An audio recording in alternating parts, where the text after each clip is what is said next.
Good evening. I think we're going to go ahead and get started. If you all signed in, thank you for doing that.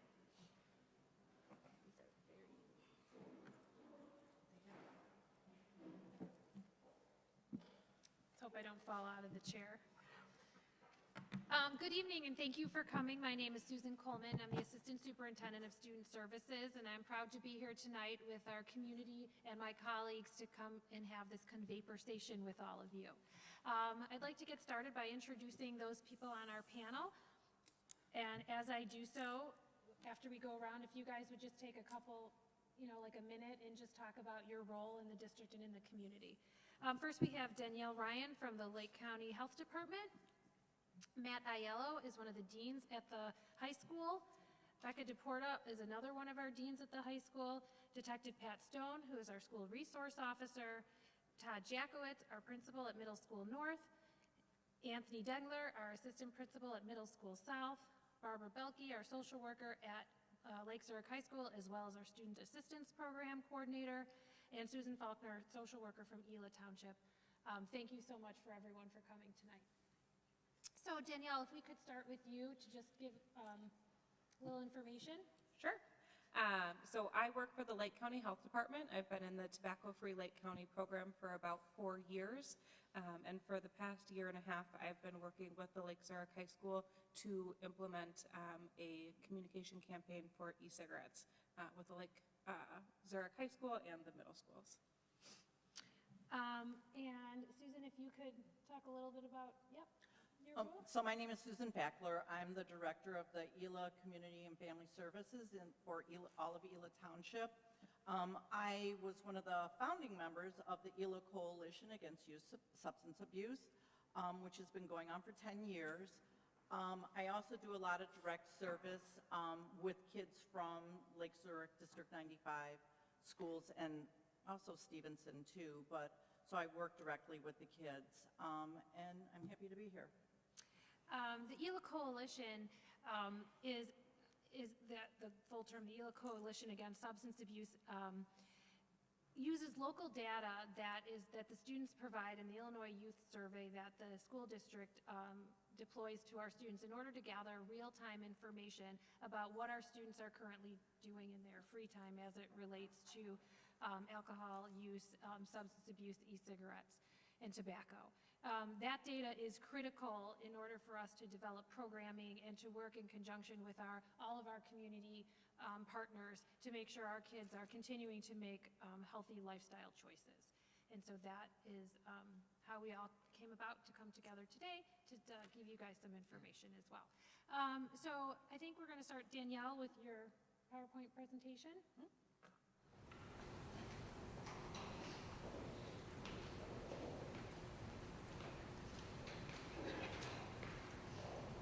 Can everybody hear me if I just talk without a microphone?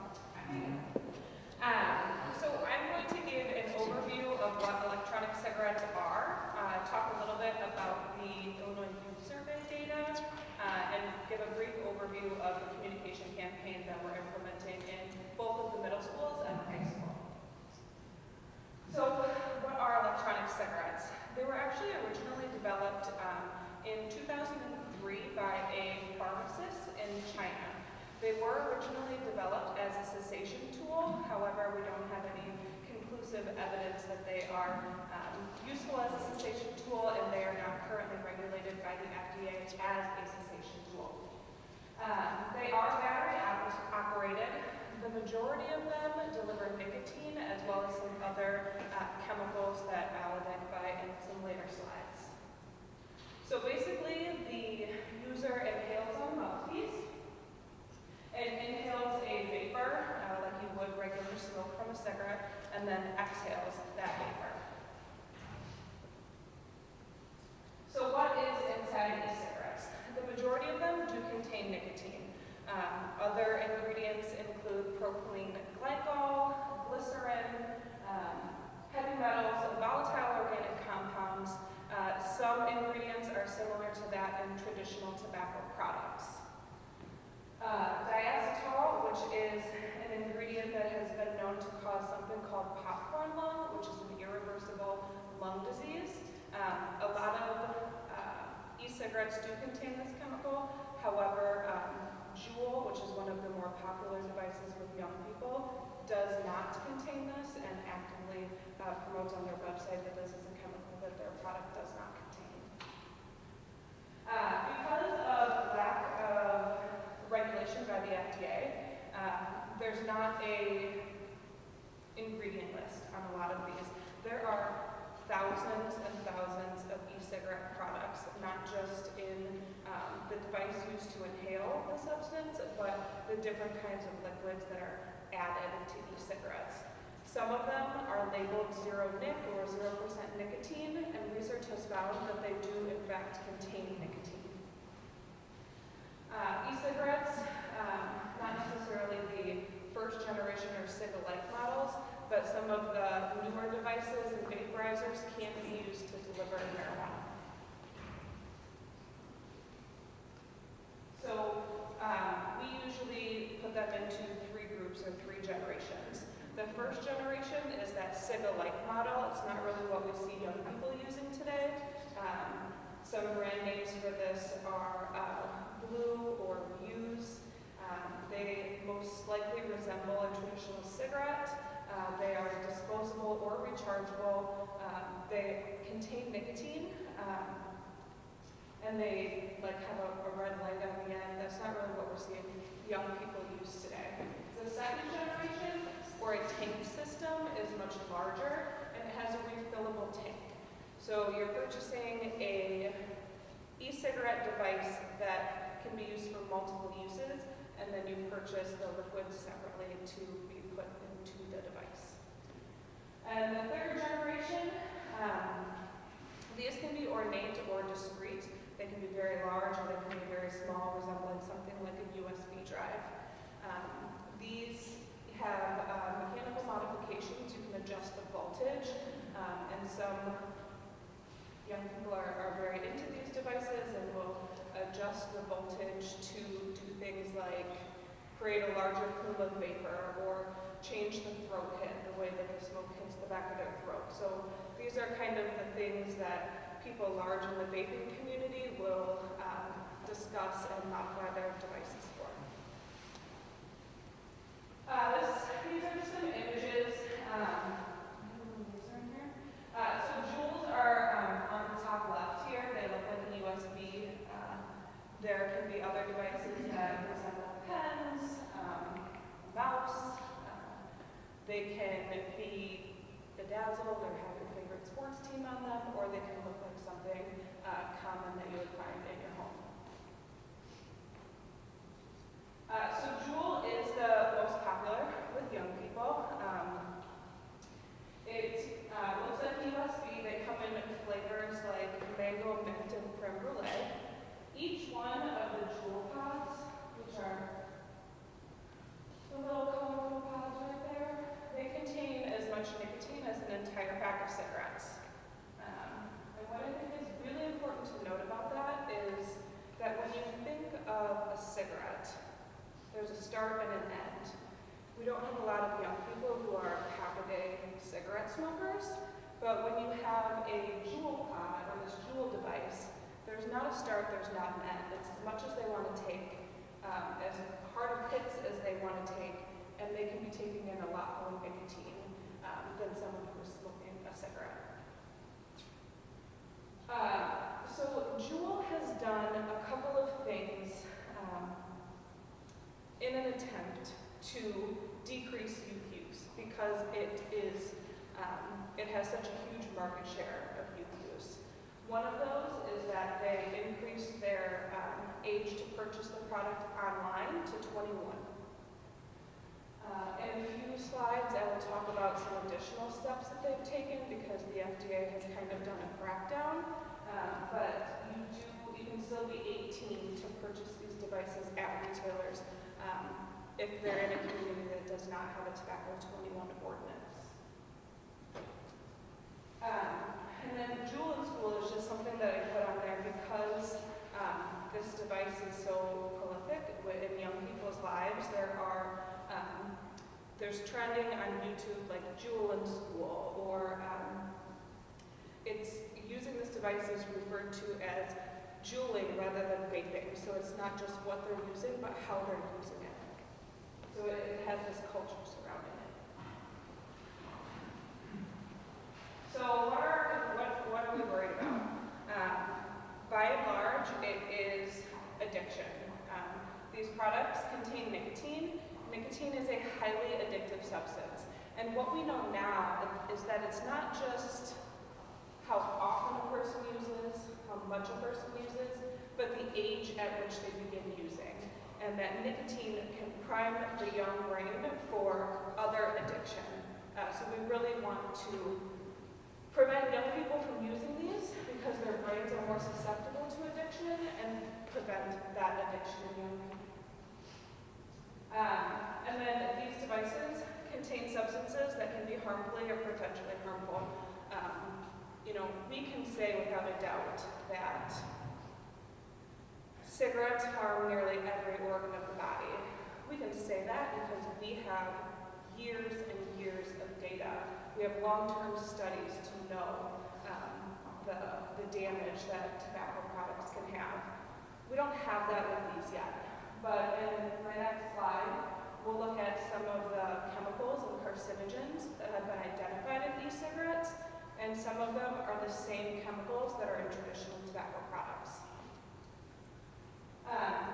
And then more accidental concerns with these products. I'm sure you've seen stories like this on the news, but if they're plugged in too long, the battery can cause fires or have an explosion.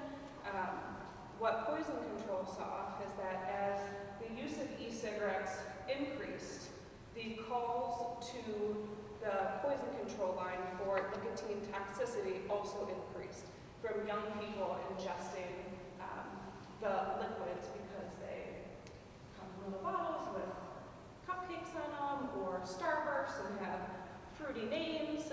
So young people were getting ill from ingesting this liquid. So I'm sorry, this is probably really hard for you to see, and I'm happy to share the slides. But what this is 42 chemicals that are identified in electronic cigarettes.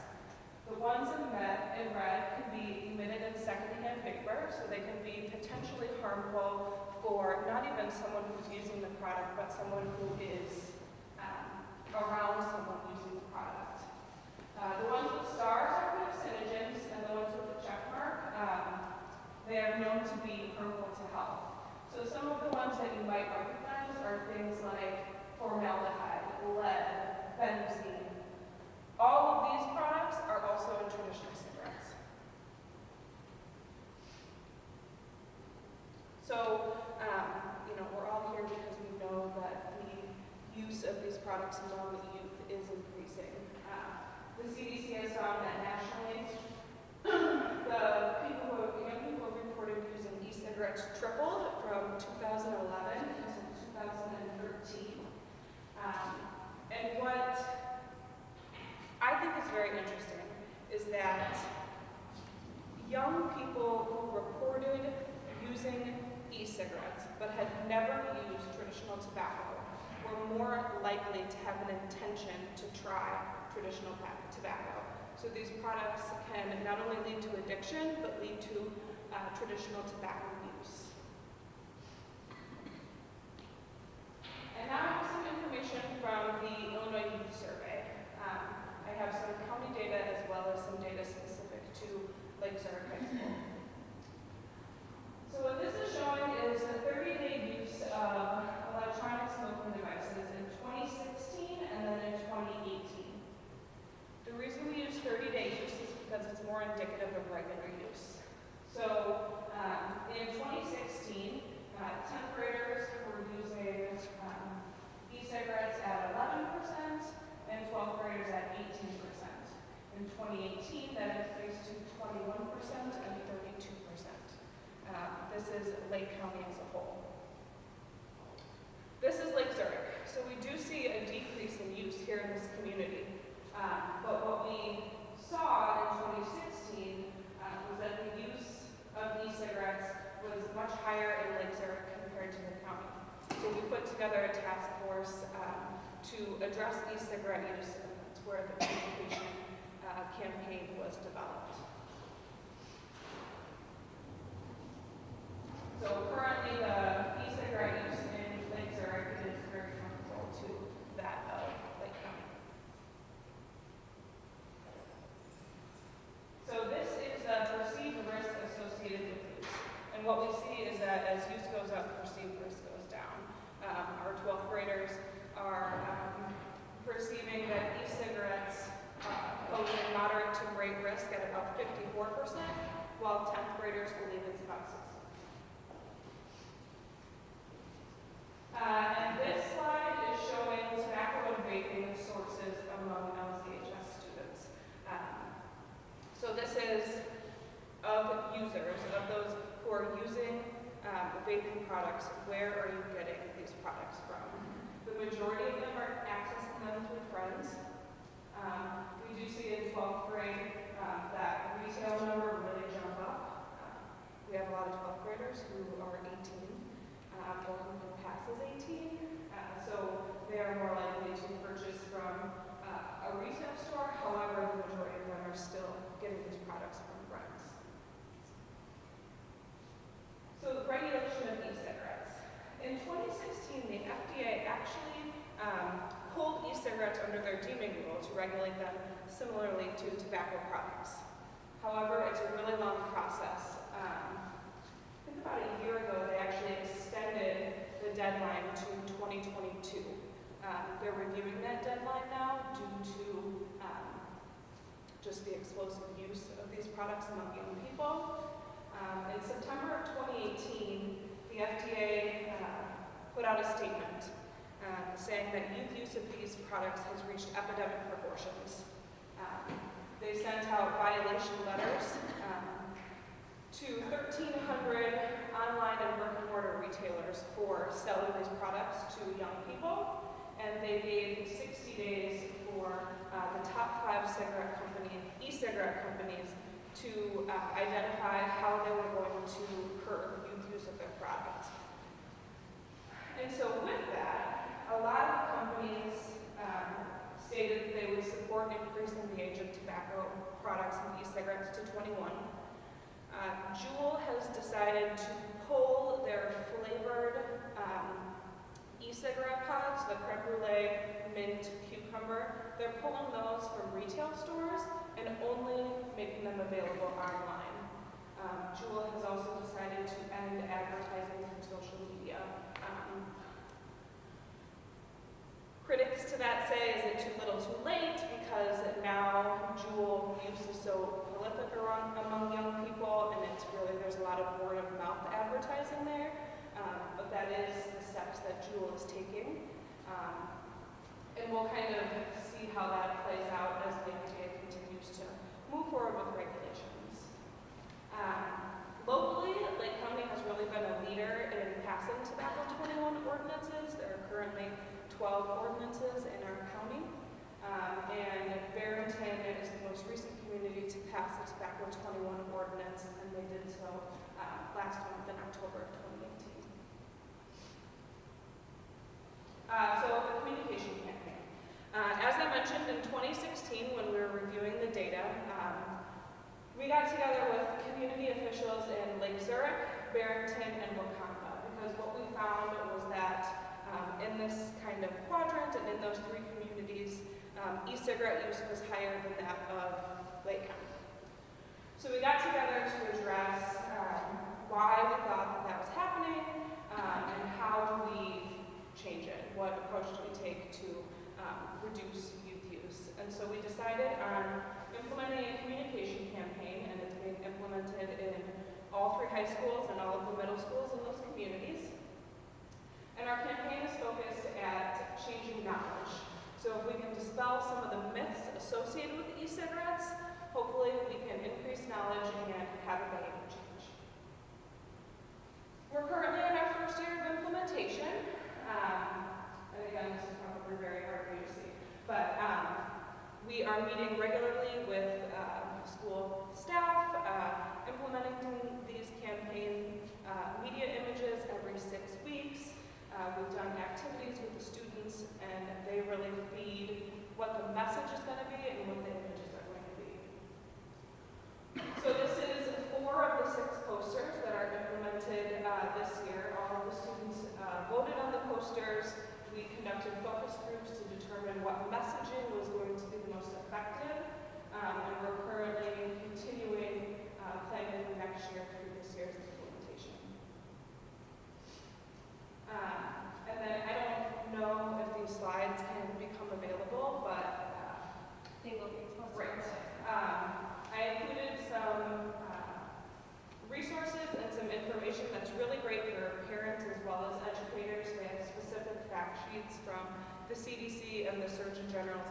our website that talks specifically about how parents can talk to their children about e-cigarettes and the harms associated with these devices.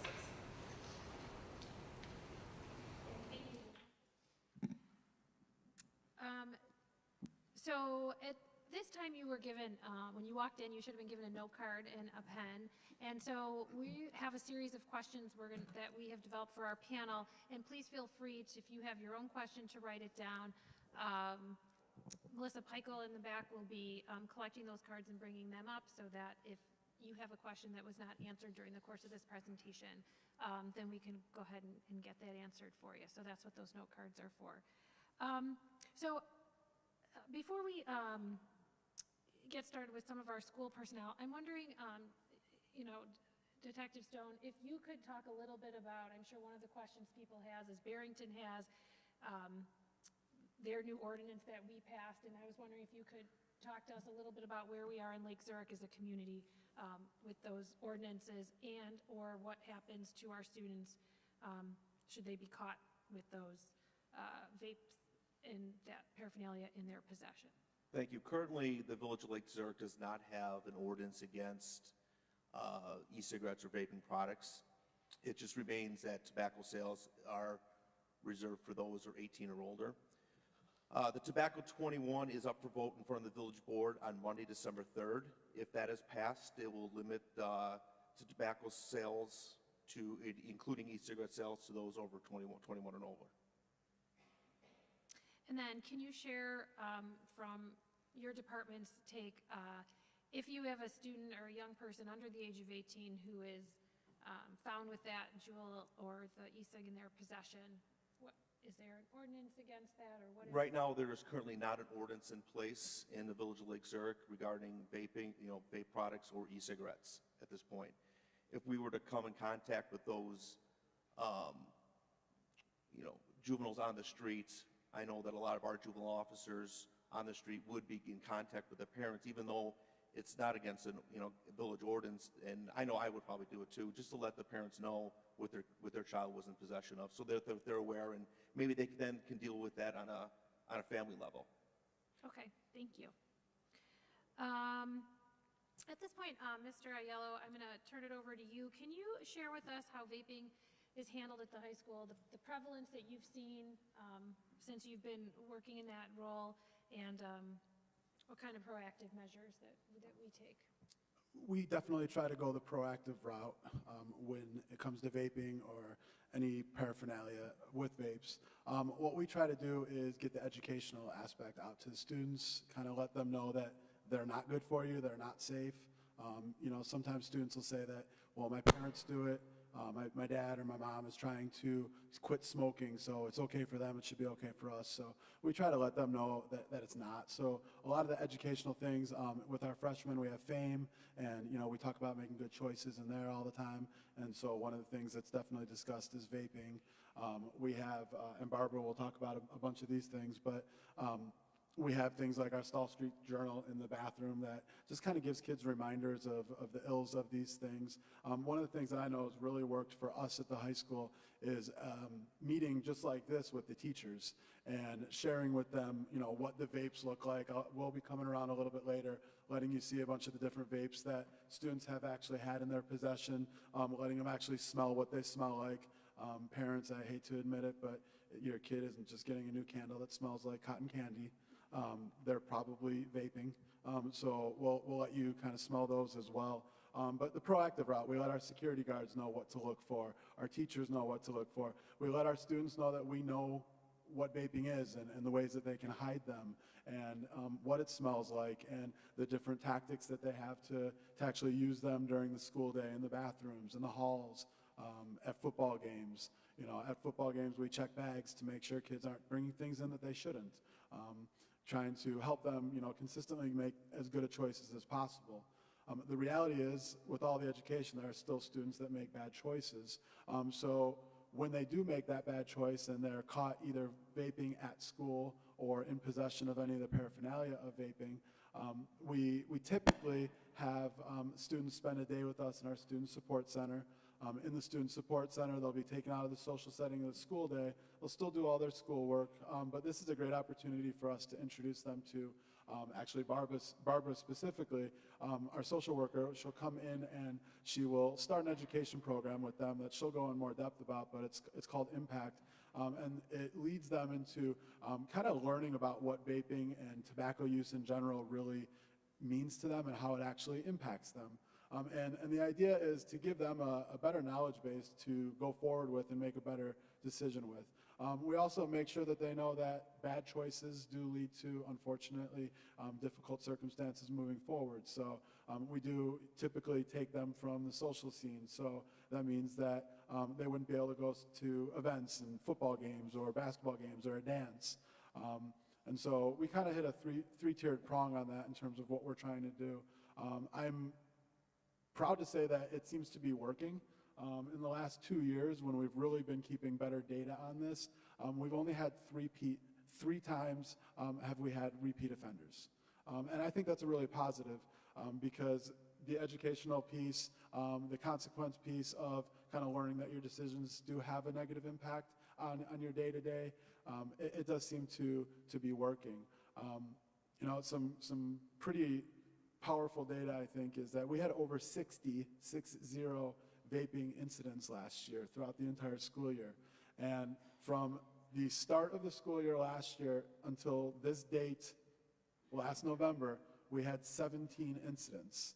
So far for this year, from the first day of school to today, we've only had 6 incidents at the high school. An incident would be that they're actually caught smoking or vaping or in possession of the juices or a cartridge or the actual vaporizer itself.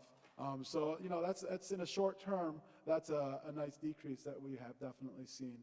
The reality is they're still doing it. We don't catch them every time, but our teachers are alert, our security guards are alert, and honestly, our students are alert. There are many times that our students let us know that they think someone was vaping.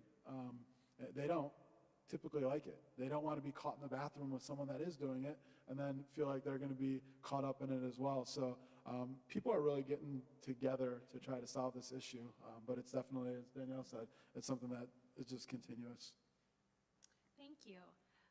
Barbara, can you share what education has taken place to teach students about vaping and a little bit more detail about the specific programming that you do both within our school and also with the help of the ELA Coalition? Sure. Several years ago, we really noticed an increase in vaping, and so we've been doing the Illinois Youth Survey since 2008. So 3 times ago, so go back, so 2014, we actually worked with the health department to add our own questions because it was not in the Illinois Youth Survey, and we wanted to see what was the extent of vaping. So the coalition was really instrumental with, you know, getting some of that data.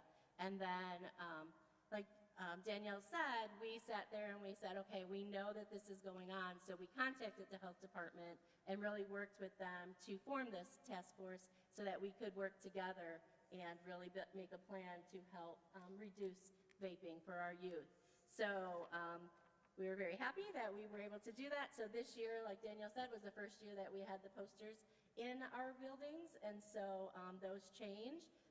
We've worked last year with our students directly to have their input as far as what was believable, what was pleasing to the eye. We really wanted it for them to take ownership of it. So we're really happy to have that in place.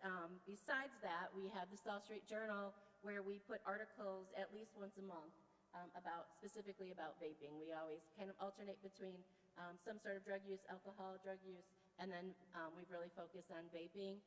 Sometimes it's an infographic, sometimes it is, you know, some statistics, but we really are trying to remind them, you know, in different areas that they frequent. So whether it's the bathrooms or in the hallways, you know, they're seeing these messages. Talked about FAME a little bit. This year we are talking about vaping twice a year. At fall, we did it in conjunction with Red Ribbon Week, so we had some activities, and then one of them was very heavily on vaping so that we could get that information out to the youth, and then we will do another one that another FAME session that's 100% dedicated to vaping in the spring. So we're trying to, hit them a couple different times and just reminding them about the dangers. And then, like Mr. Aiello said, when we have students that have been identified as using or in possession, then they go through impact group, which is a minimum of 3 sessions. And the sessions really break down to, we talk about consequences in one of them, whether it's school consequences, legal consequences, consequences that they may have had at home. Same time, we'll discuss current trends that are and usage. So, that they really can take a look at what's going on and how they're influenced by that. Then we talk about the health impact of nicotine on the body, as well as we discuss current research and really try to dispel some of those myths, because students really do believe it's just water vapor, there's really nothing in there, it's not harmful, and that's how they'll start using, and then eventually that nicotine will get them, hooked, so then they'll continue using even after knowing the consequences. So we're trying to get them, beforehand with that. And then we talk about decision-making and really the influences of peers, media, and advertising, and really having them take a look at how that influences them and get them to make decisions that are going to be good for them rather than just going along with the trends and what else they're seeing in the schools. And for any parents here who might not have high school students, can you just explain what FAME is? Because we've said it a few times, and I realize there might be some people here who don't know what that is. You want to take that one? Sure. FAME is our, basically our social emotional learning program for our freshmen. And so what the freshmen do during that time is they're led by some of our junior and senior leaders, as well as our social workers and counselors. And during FAME, they are kind of just taken through the whole transition early on into high school from the middle school. So they learn all sorts of things during their lunch periods, 3 days a week, throughout the whole year. And so some of it is, choices and decision-making about peer pressure, making good decisions in terms of what to put in your body and not put in your body, as well as things like how to navigate your whole academic career. It's really a strong program, and it's something that really supports our students, the whole student, in terms of making good choices and really being able to fit into themselves at the high school level. Thank you. Becca, can you talk a little bit about how accessible vapes are to our students and how you see that impacting through the building? Yeah. So as you saw in the PowerPoint earlier, vapes have become more and more accessible to our students. And really what we're looking at is 12 through 17-year-olds who are under 18 that are purchasing vapes. There are 3 locations that we will see our students buying vape products from. We have the retail locations, the social sources, and then the internet. So retail locations, the most common place that they go are gas stations.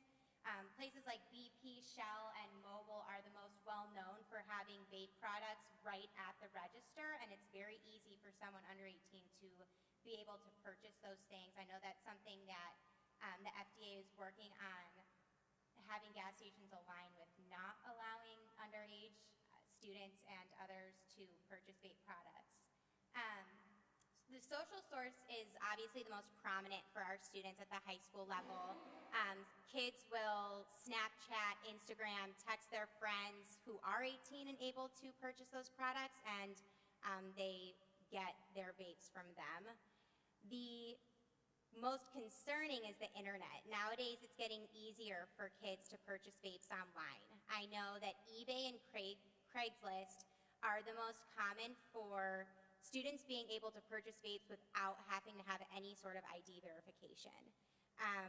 With other websites, they do ask for ID verification, but sometimes, as you may know, when you search for things like trying to buy alcohol online, a box pops up and it says, are you 21 years or older? You click yes, and then that's all there is to it. So it is getting easier with the internet for kids to purchase online, and it's becoming more common. In a recent survey in 2018 done by the Truth Initiative, of the students that are purchasing vapes online, 89% of them have been successful. So that's definitely something that we're using Barbara for with the education program, to really show our students that the internet is not the route that you should go and that this is an unsafe choice. In regards to cost, a Juul starter kit is about $50 that comes with vape and the actual tobacco products with a charger. Other vape pens can range from $10 to $15, so it's feasible for a lot of our students in our schools. A replacement charger is just $3.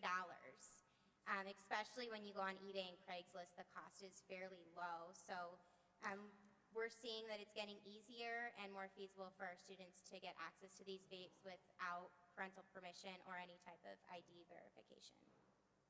Thank you. Todd and Anthony, can you talk to us a little bit about how the information about vaping is shared in the middle schools, as well as the prevalence that you're seeing with middle school students as well?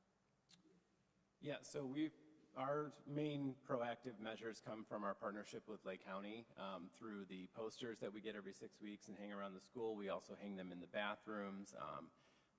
Student information was presented to students at lunch, and they were given an opportunity to pledge that they would pledge against vaping, and we hung those pledges on a wall. It's called our anti-vaping pledge wall. And so that information comes a lot from there. As far as the occurrences that we see, I know at Middle South this year, we haven't had any occurrences of vaping. Anytime anyone reports that they smell cotton candy or things like that, we definitely patrol that area a little bit more at that time of day, just to make sure that we can monitor that situation and see what comes of that. But as far as occurrences, I think in the last couple of years, it's only been maybe 1 to 3 times that it's occurred at our school. At North, our occurrences are pretty low as well. So I've been at North for 10 years. We probably average less than 1 per year. This year we have had a single instance. It was reported to us through See Something, Say Something by a student during the school day, and then we were able to investigate. According to our Illinois Youth Survey data, amongst our 8th graders, it was about 5% last year, about 14 students in total who self-reported using vaping products. So with all this information, especially about how easily it is to purchase these items, what kind of advice do you have for families and for parents? Obviously, if your child is getting a whole bunch of little packages from the internet at your doorstep, it might be something you want to investigate. But what kind of advice do you have for parents, or that you can share with parents you've already worked with? I mean, really, you just need to be aware and kind of be paying attention to your students' habits. If it's pretty warm out and they're wearing a sweatshirt with a hood or long sleeves, and that's not typical for them, there's a good chance they're vaping. In fact, right now I have 3 vapes on my possession.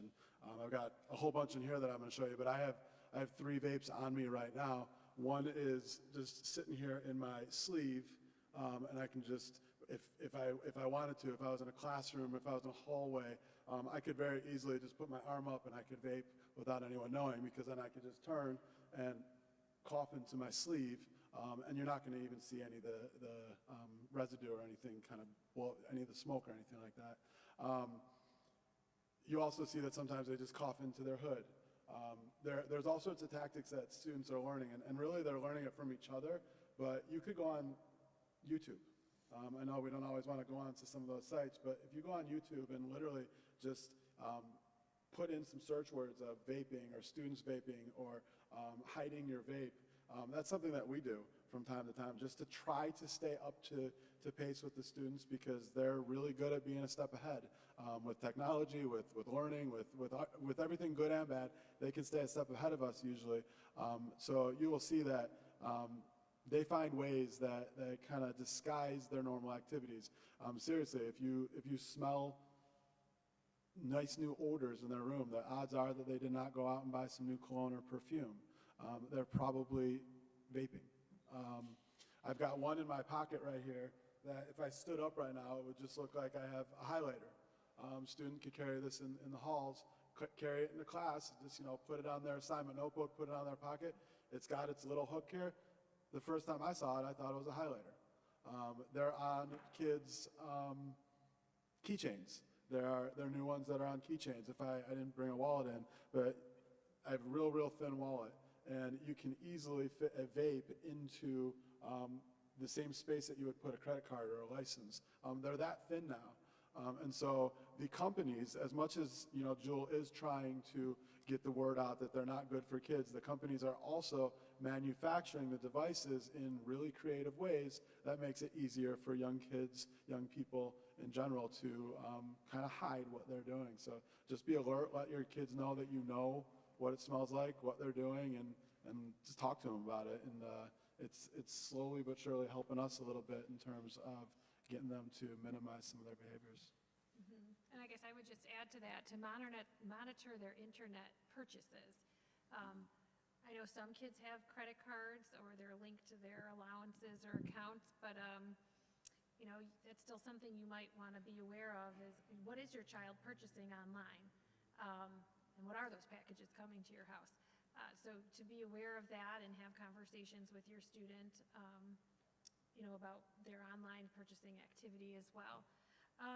Susan, can you talk a little bit about your work in the community as it relates to vaping? So recently, I just want to put a little plug in for the coalition because we just recently sent out postcards with our postcard campaign addressing vaping. So hopefully you saw that postcard last week. I mean, I was on vacation and I got it just the other day, but that's one of the things that we're trying to do with the coalition is to increase awareness and to help with communication with parents. One of the things I'm seeing is that people really don't know about this, and even the kids don't, because I just recently had a kid say, well, it's just vaping water, it's not that big of a deal.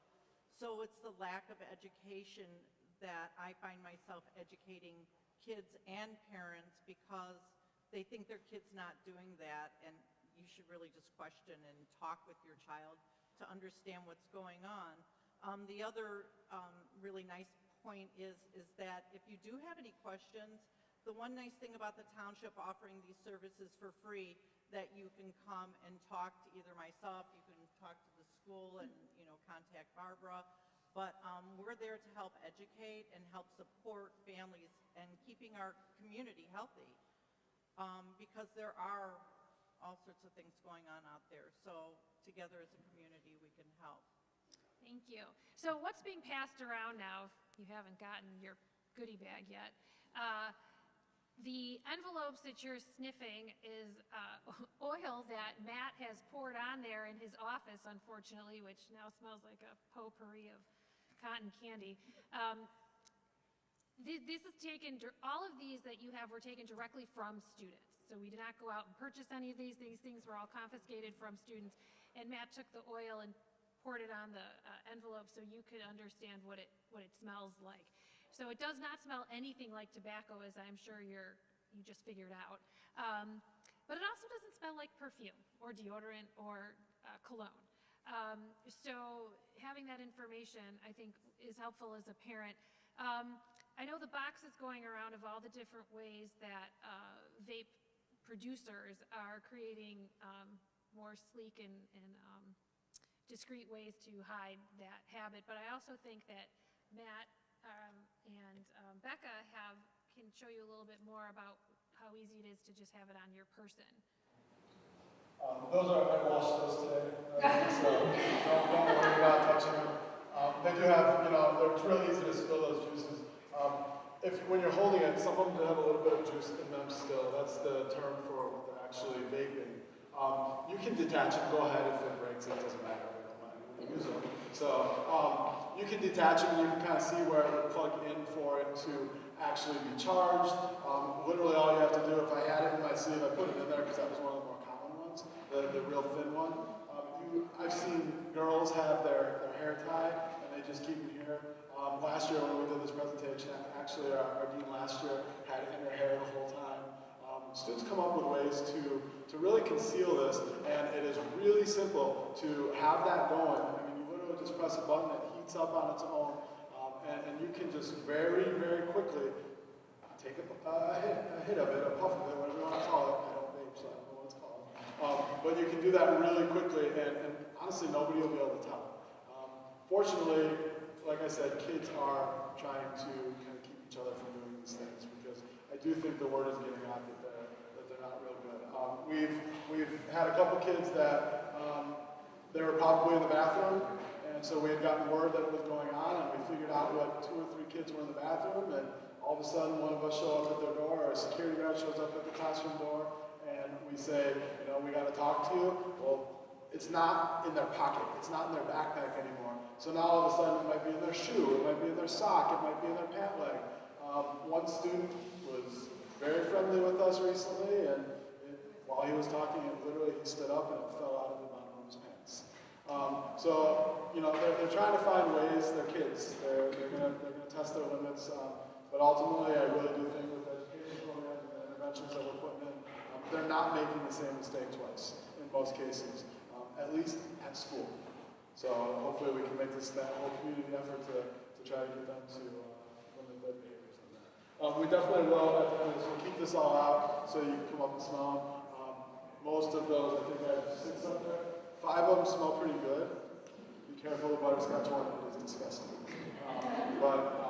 Just kind of take a whiff of those if you want, and then obviously as those come around, go ahead. Just kind of check them out. To kind of speak to what's in this bin, 'cause I'm hearing some questions over here. There's a variety of things in this bin so that when you get it, you know what you're looking at. You're going to see some juice bottles. That's the actual juice that has whatever product they're purchasing and the flavors that you're going to smell over here. You're going to see a variety of vapes. I was seeing some people disconnecting the cartridge. So you're going to see that there's a portion of the vape pen and then the cartridge with the oil in it, and you can disconnect it. Most often what we're finding is students actually keep those separate from each other.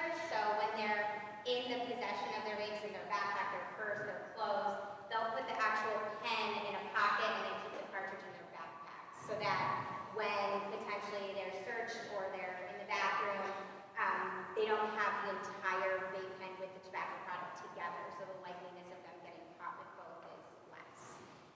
You're going to see that a lot of the vape pens are extremely small and thin. Like Matt mentioned earlier, the newest vape that's out right now literally looks exactly like a debit card. If you pulled it out of your wallet, you wouldn't know that it was a vape because, like was mentioned earlier, Juul is getting smarter with the creativity of how they're making and manufacturing these vapes so that they're very appealing to our students. They're easy to hide and they look a lot like other products.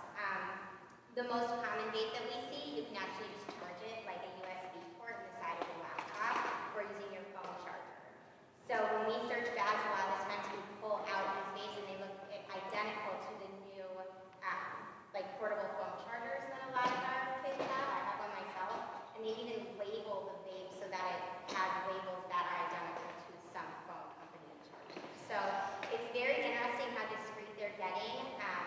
And like Matt mentioned, they're easy to hide. They put them everywhere. So the best thing for you guys to do is obviously get the opportunity to look at them, feel them, see how light they are so that you are on the lookout for them.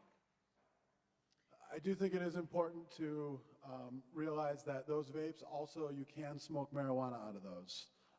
And so there's synthetic marijuanas, there's all sorts of different things that can be smoked out of there, and we have seen occurrences of that.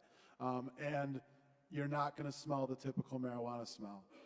And so that's something to definitely be paying attention to as well. And obviously that's a little bit more concerning that that's going on as well. And then we obviously do our interventions when that is the occasion as well.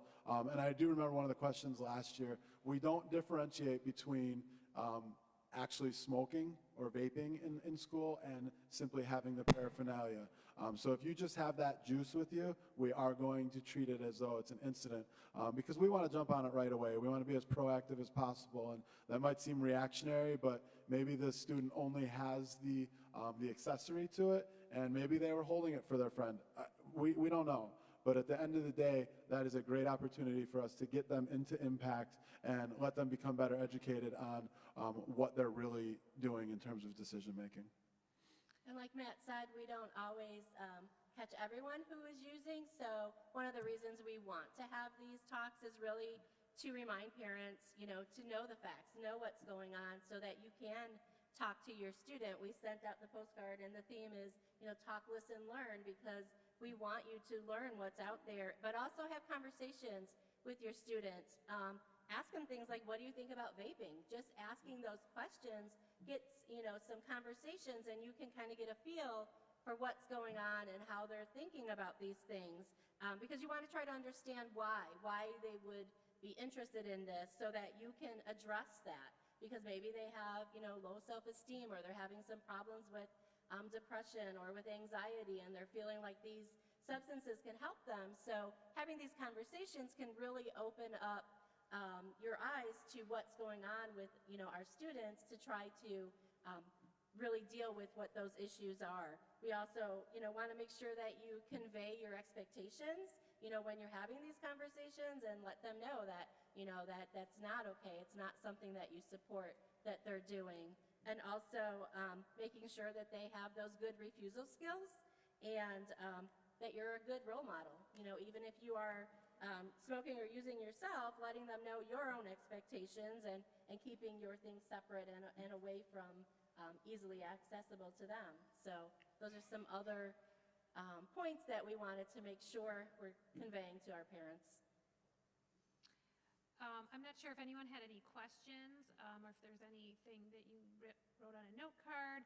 Otherwise, the panel will kind of stay here for a few minutes if you had more of an individual question, or if you wanted to continue looking at the props that Matt and Rebecca brought for you all. So at this point, if there aren't any note cards, Melissa? Yes. Statistics were mentioned a few times in the presentations. What was the two-part? How many people were in that study, those studies, and what's the level of confidence that that's a true representation of what's going on? So you're referring to the Illinois Youth Survey. I'm not sure, Barbara, if you... The Illinois Youth Survey in the high school is given to our entire high school population. Throughout the state, they use 10th grade and 12th grade, which is why the data that we compare from the county with ours, we're only focusing on that 10 and 12. But at the high school, because we've had these programs in the high school, we wanted to survey the entire school. So we've been surveying the entire school for the last 3 times. So it's the entire population of who's there that day when we take the survey. And in terms of validity, we found that having students fill out anonymous surveys generally tends to get you the best results, because that's really the only way we would know who is using. Otherwise, we'd only be able to look at reactive discipline, or those who get caught. And so we use those surveys for lots of different purposes. There's alcohol use and other things in there as well. And as we said, the state's been doing this for over 10 years. So we feel pretty good about the reliability of the data. I mean, obviously, there will be kids who underreport, and there may be kids who overreport, but it's a good baseline for us to use. So one of the questions is, why sometimes do you see exhale or vapor coming out when kids are utilizing these devices, and other times there is no discharge or any type of visual representation of an exhalation? So I don't know if Danielle, that's something you can speak to? So I think that can sometimes be which kind of device that they're using. Some of these devices are modified because they want there to be a large plume of vapor. Other times, students don't want this to be noticed. So it could be how long they're holding it in, where they are blowing the smoke, if they're putting it into their sleeve or into their hoodie, you're not going to see it.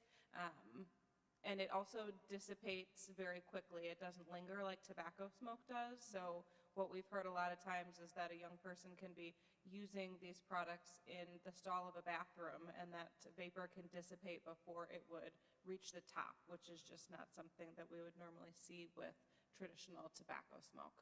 And many of the devices have dials that you can increase or decrease what's coming out of it. Another question talked about websites and resources. The PowerPoint presentation will be available on the district website, so you can have access to that information that Danielle referenced at the end of her presentation as well.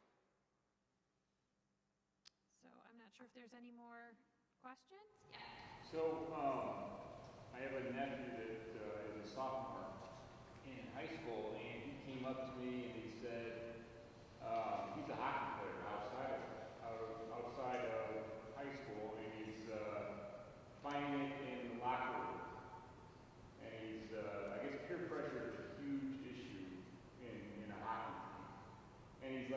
Uncle, what do I say? How do I say no without being an outsider or thought that I'm some kind of whim that I can't handle it? And, you know, that kind of opened my eyes on, you know, these kids, they don't want to do it, but they feel like they may have to because they don't know how to say no to their friends without feeling like they're an outsider. Sure, I think we see that with students with a lot of different choices and options that are provided to them. I know within the curriculum that we provide at school, we talk about how to kind of get out of those situations in a way that doesn't make you feel like an outsider or goody two-shoes. And once, I know it's part of the program that Barbara does, unfortunately, once students are caught with that as well. And I think it's important that parents talk to their kids and have, I know I have 2 teenage boys, and we have our own kind of signal of if they're in a situation that they need to get out of, or what we talk about, well, what do you say if someone's going to offer you something? And sometimes it's just as simple as like, no, I'm good. And, you know, not to make a big deal out of it, but I think it's an important conversation to have because every student's response is going to be different based on the situation they're in and the group of peers that they're surrounded by. So we certainly have people at school who are able to help students make those decisions as part of the curriculum, but it's also a really important conversation to have with your students starting as early as middle school. Yeah, I would agree. I mean, I think the best thing is to be direct for them to, you know, feel assertive and use good, you know, eye contact and really just say, no thanks, I'm not interested. Or, you know, you guys can, but I don't want to, you know, something like that where you're really just being firm and direct about it. I've mostly noticed that if there's the peer pressure on this, it's more about you're just in that setting with the kids. That's what the students have told me about, that so many of them are doing it, they feel like that they just should. But ultimately, when someone asks them if they simply say no, they usually do, like Barbara said, they do just go on to the next person or, you know, just back to whatever they were doing. So you could probably tell your nephew really that he's not going to be looked down on for something like that, and he could just stay strong with that, and he'll probably get some respect for it, actually. Is there anyone else who has any questions or comments? So as I said, we'll be up here for a few minutes if that's helpful, and I also want to take this opportunity to thank all of you for coming out on a frigid night to spend the evening with us, and also a big thank you and a round of applause for our panel for coming as well.